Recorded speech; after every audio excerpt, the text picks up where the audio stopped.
The best way to make 500K in cybersecurity is not trying to get some high-end job at Google or Apple or something like this, or even becoming a CISO. These are the most competitive, pain-in-the-ass things you could possibly do. The best way, in my opinion, to make this much money without having to join senior leadership or do entrepreneurship is becoming a highly skilled individual contributor, specializing in at least 2 domains, working multiple remote contract positions. So in this video, we're going to cover a high-level strategy of how to make 500K in cybersecurity in a reasonable amount of time, types of cybersecurity jobs you should go for and avoid, and we're going to cover the most efficient way to ramp yourself up to find said jobs. And no, I'm not going to sell you anything, so just put that out of your mind. I'm just going to share my experiences and give my takes on things. Just a disclaimer before we get started, the stuff I talk about in this video is extremely difficult to do and requires a lot of focus and sacrifice, at least if you want to pull it off ethically. And I did kind of think about this video as more for fun, just because it's not something that I expect a lot of people to do, but I will say anyone watching this who has gone from basically zero to making this level of money is probably going to agree with everything I say. Just a bit of background about me. In 2022, I made about 237K from 2 normal cybersecurity contracts, which I wasn't even trying to do, by the way, or maximize my salary. I just kind of stumbled into it. And then the next year in 2023, I made about 870K between my normal cybersecurity job and entrepreneurship. At that point, I could have made the decision to lean more heavily into the multiple jobs thing, but I just decided to do entrepreneurship instead. I just enjoyed it more and it afforded me more freedom. So I kind of quit my normal jobs and then went to entrepreneurship more, and then I've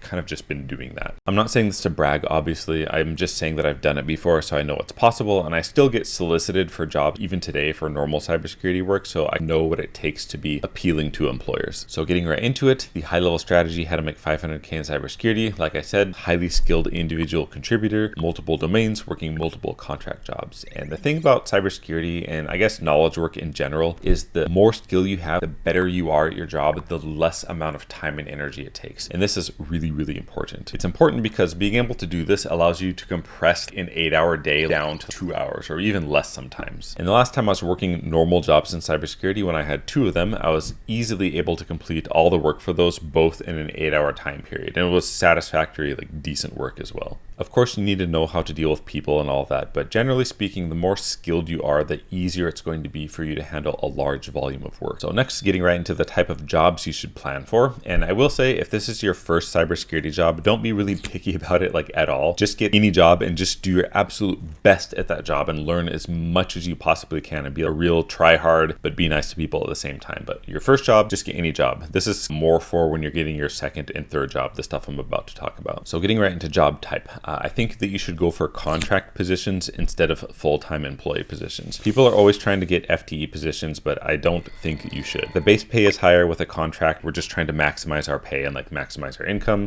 It's easier to get hired with contract positions versus full positions.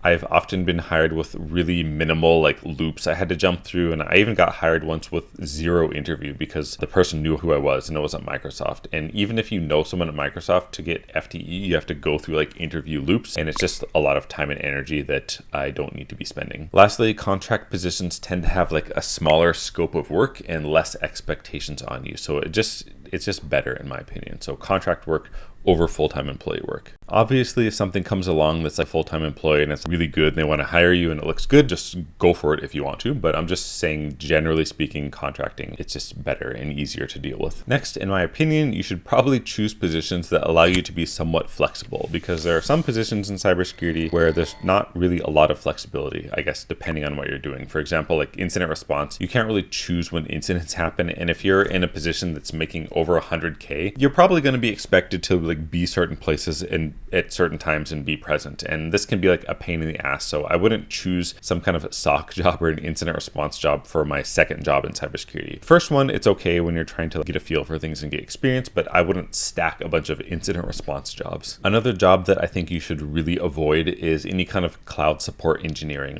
you're supporting some kind of cloud service for Azure or Amazon or something like this, because those companies are notorious notorious for working people into the ground, and they're like difficult problems to solve, and you have a basically like unending queue of stuff to work on. So try to avoid some kind of cloud support engineering type role. Getting into jobs that I think are really good that you should go for, or domains, or however you want to think about that. The first one is vulnerability management. This is because the work is kind of ad hoc and can be done asynchronously. A lot of the time you do something and you're waiting for someone else to do something before you can continue working. And it's just a lot of this kind of work where you don't have to be like stuck to your keyboard all the time. Like as long as you're doing it, you should be fine. And another domain that's really good is governance, risk, and compliance, or GRC, because a lot of this, of course, it's governance and policy based, and kind of like as long as you're efficient and get your work done in like a reasonable amount of time, you'll come off as a satisfactory employee. Obviously, there's a lot of other jobs that are kind of good and bad. So for example, like pen testing would be great, but the problem is becoming a good pen tester, which takes a lot of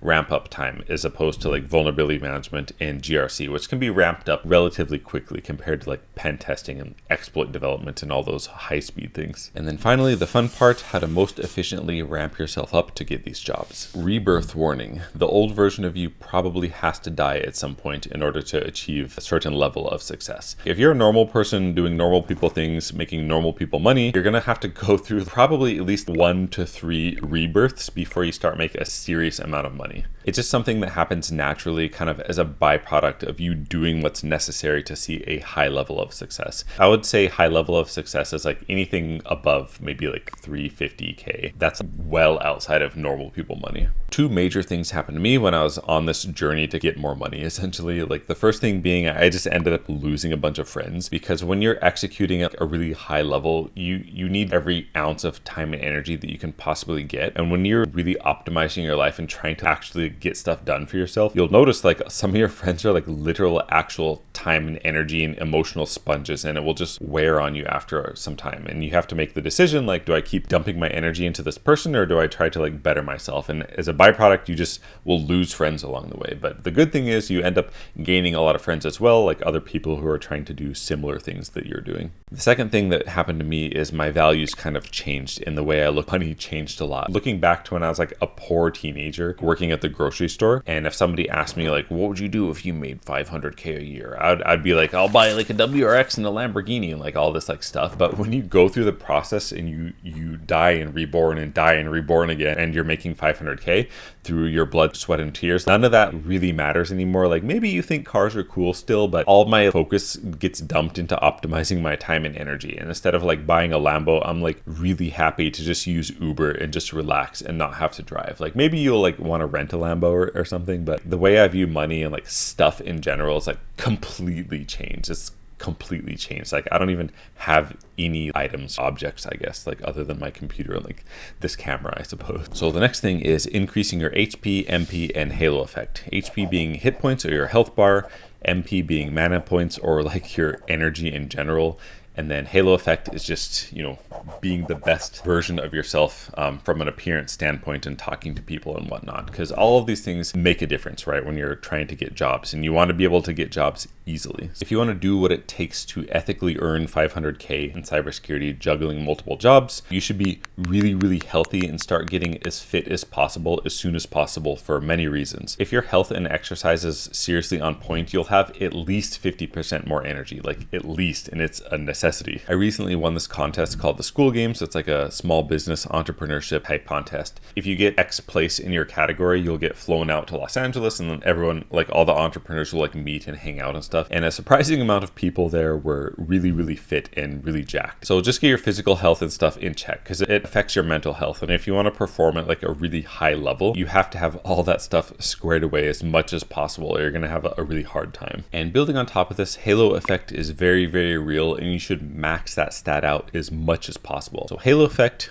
is the cognitive bias where our overall impression of someone influences how we perceive other traits. For example, if someone is really attractive, we might also assume they're intelligent or kind. And this is a completely real thing. So you should be the best version of yourself possible. Like don't go overboard and get a bunch of like plastic surgery, but just be as fit as possible. A good natural physique is the embodiment of discipline, right? And it forces people to at least respect that part of you. And they're going to make the subconscious link like, oh, if they were able to be disciplined enough to be able to look like this, they're disciplined enough to at least do well at work. They're probably not going to think about it like that, but that kind of subconscious connection will be present like during your interviews, and it's really important. So if you have no idea where to start with any of this, just Google or look on YouTube for 75 hard. It's a pretty decent place to start. Now that you know what you need to do for your foundation, it's time to talk about the next fun thing, is maxing out the cybersecurity roadmap. And this is not any roadmap, this is the 500K Ultra Super S Tier Elite roadmap. So in our group, we use this thing called Cybersecurity Roadmap. It just lays out a bunch of stuff that you kind of need to care about in order to break into cybersecurity effectively. And there's a lot of flexibility built into it because some people like don't have a degree, or they don't want to get a degree, or they want to like focus more on other things. So the roadmap is kind of a way to visualize your progress as you go. But for our 500K version of Endeavor, I kind of made a new version of this roadmap that's a bit less negotiable, and it has more extreme stuff on here. And the stuff that's on this roadmap, of course you can swap some stuff out,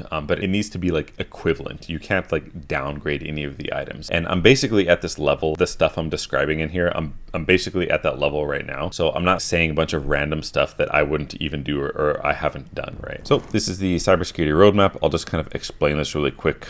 This is what we use in our group to help keep people focused on track, and then let them to focus on one or two areas at a time. So I'll just kind of explain what all this means. Ignore this column for now, but this is all the stuff you have to worry about being consistent. I recommend listening to these podcasts, which I'll explain all about that later. 2 tech skills, you know, your LinkedIn profile, etc. And then this column is like the proficiency at which you do this thing. So being consistent, F tier, which is red, which means you're just inconsistent, and then all the way up to S tier, which means at least 3 hours of effort per day with no 0 days would be considered like S tier for consistency. And there's varying levels of these for all of the different areas of stuff you have to worry about. So this is like the normal one that we use for just normal work-life balance. This is the 500K Super S tier version of what I think you kind of need to do if you're trying to do stacking jobs or doing any kind of like substantial stuff, right? By substantial, I mean like, you know, earning over 300K at least. So I'll just kind of go over these. Consistency, I would consider like S tier for this. I would shoot for like 8 hours per day with no 0 days. And this might seem extreme, but just remember, I'm not going to recommend anything in here that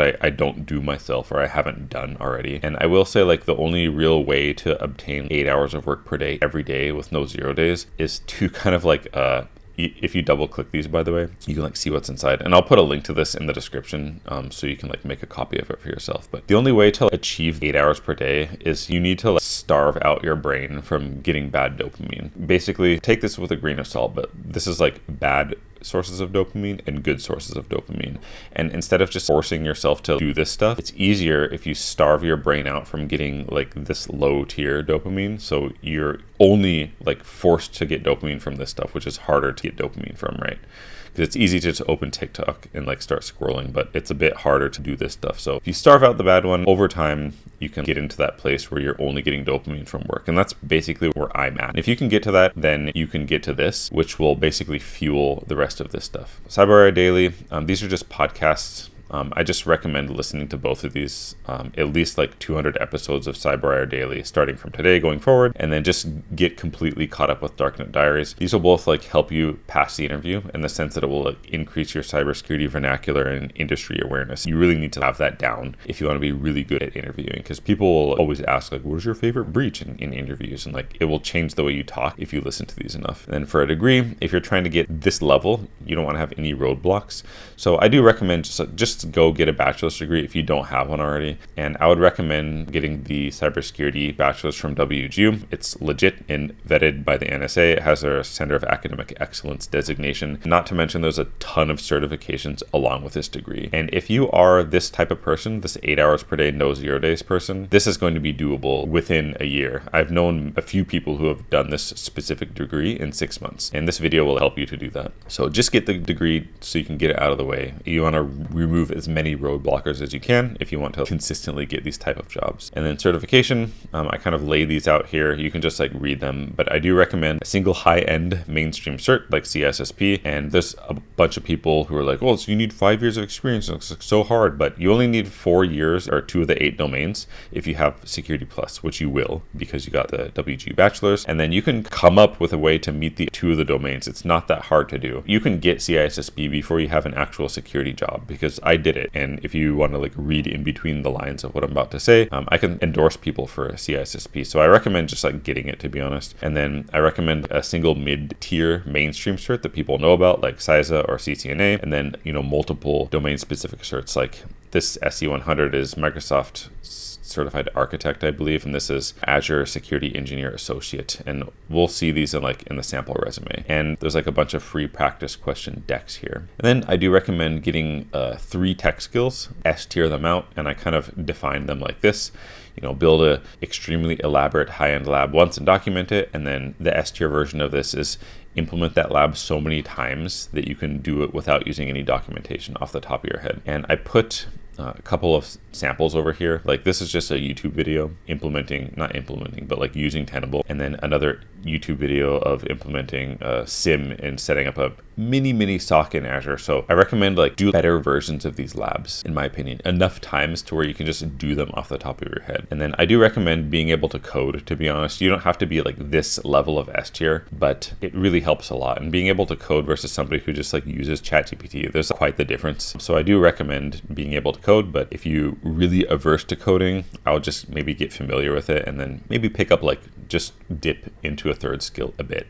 And then I put this video over here, how I got good at coding. Or you want to get 2 different types of experience. Company experience means something that you can put on your resume, like I worked in this company and I did this. And then hands-on experience is just like extra hands-on stuff that you've done at some point. And for these 2 things, to be honest, if we're going to do this, I recommend you register your own LLC and then build some kind of like cybersecurity product or sandbox platform and then get users to use it. The purpose of this is not to make money from a product, but rather build something that other people use and that you support, because you'll just learn so much doing this. And I'm going to make a video in the future of how I architected the cyber range, so you can literally copy that if you want to. You can copy the current cyber range and just build something for users to use. And if you need people to ask to use it, or even if you pay them to use it, you can just get them from anywhere. If you join some random cyber community, I'm sure you can just ask people to use it. Or if you're in the free cyber community like mine, you can just make a post asking people to use it, and that's how to get users. And this will help like more than you think it will. And it's a pain in the ass to do it, but it really is something that I would recommend. And if you're in like the cyber community, you can like ask me more about this. I have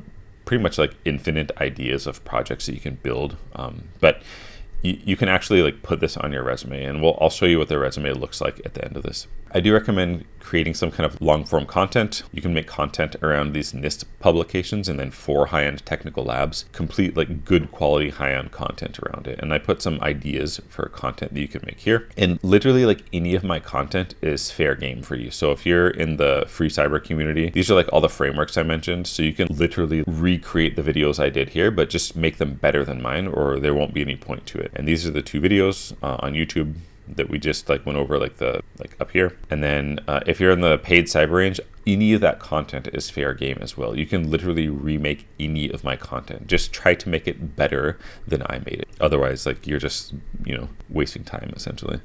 LinkedIn profile, this is fairly basic, 500 relevant connections, fully optimized. Use this 500K resume template and then try to have it validated by somebody like the free cyber community or me. You can DM me in there. This is an example of what the 500K resume will look like. I'm just calling it that, by the way. It's just a resume to help you be able to get jobs easily. Right. And for your experience, this would be like maybe you opened your own company, like your LLC. And then if your name is like Emily, for example, you might name it like MSEC or something like this. Just make up a name. I just randomly made up a name when I did mine. It's like Login Pacific. And then for your title and stuff, this is an example of like something that you implemented that you had users actually using. And then you can put like a sample of your work here, like something that the employer is able to like easily verify it. And then this is just from like an entry from our group that we use. Like if they're in the internship, you would have something like this. And then the rest of the resume. Then portfolio, you can just kind of read these bunch of projects. And then I put links to a bunch of stuff over here. This is like the free portfolio creation module in the community. And this is a direct YouTube link to the unlisted video if you just like want to watch the video. And same with this interview practice questions. We have a bunch of questions in our group. And I just, recommend practicing them to this level. And in here, I put like a link to the group thing. But if you don't want to join that, and you just want to watch the video, you can just like click this and watch it. Same with this, more interview practice.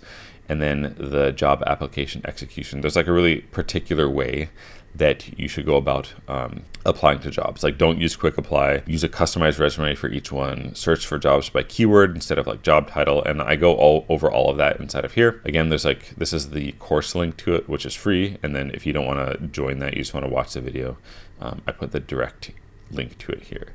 But basically the idea behind this is if you max out all of these things and you're doing everything that's kind of described in here at this level, you're going to get really good results, and you're going to be highly employable, and you're going to get interviews and stuff way faster than the average person, maybe like 5 times faster if you're being like, you know, really flexible and consistent and high quality in everything you do. And as far as a timeline goes, I would say between like the bachelor's degree and doing all these projects and stuff and like getting really like ramped up to this level where you have this crazy resume, if you're this type of person, this 8 hours a day, no 0 day type person, you can do this in under 2 years, I would say. But it's really rare, and you know, people want to do other stuff and a work-life balance, and it's totally normal to not be able to do that. But if you are this like 8 hour, no 0 day person, this is achievable in under 2 years, I'll say. And I do want to say, since you watched this far, is kind of a reward. I don't know if that's a bit weird to say, but it's not something I'll say at the beginning of the video. But if you want to contact me, like you want to ask me specific questions about something in this video or whatever else, you can DM me in the cyber community, which is the free one. And the reason for this is I laser focus my attention on that platform, and I respond to DMs, like all the DMs every day on that platform, because that's where my main work is. So if you happen to DM me there,